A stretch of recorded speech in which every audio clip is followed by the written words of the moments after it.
दलर सभापति भाव में उद्घाटक भाव में जो गुरुमंत्र देले सेटा बहुत उल्लेखनीय।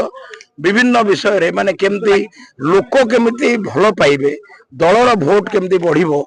এই কথা উপরে বিশেষ করে সে মন্ত্র দেলে। जो 14टी बिंदु पर गुरुमंत्र देइछोदी मुख्य फोकस कहा पर दिया जाय छै सांसद विधायक माने किबळी भाबरे कार्य करिवे राज्य रे जोटा आपण कहले तो 14टा बिंदु देइछोंदी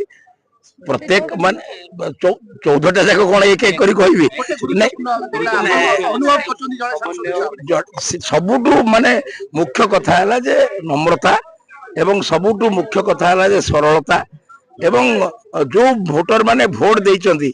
सेमानक कथा तो शुणिबे ही शुणिबे आ जो माने कोनोसी कारण रो देई नाहंती बोली से प्रमाण भी कौन विभिन्न प्रकार बुद्धि प्रयोग करी आपण जानि परिबे कहार मनोभाव कौन समस्त को आदरी नबा कोळी नबा एटा होची प्रथम गुरु मंत्र। बाकी कॉम्पिटिटिवली काम करिबा माने बहुत डिटेल को जाई करी काम करिबा एवं आपनकर मूल समस्या को जिबा आ बाकी ये जमते आपण बर्तमान एटा करूचंती घेरी जाउचंती जोटा ये जो मीडिया एवं प्रेस रे से आ गोटे बहुत भल कथा कहले नेता से नुहे जे लेंस आडू को जाए नेता होची से जा पाकू लेंस आसे एटा गोटे भल वाक्य गोटे कहिथिले तेणु बहुत पॉजिटिव कथा है।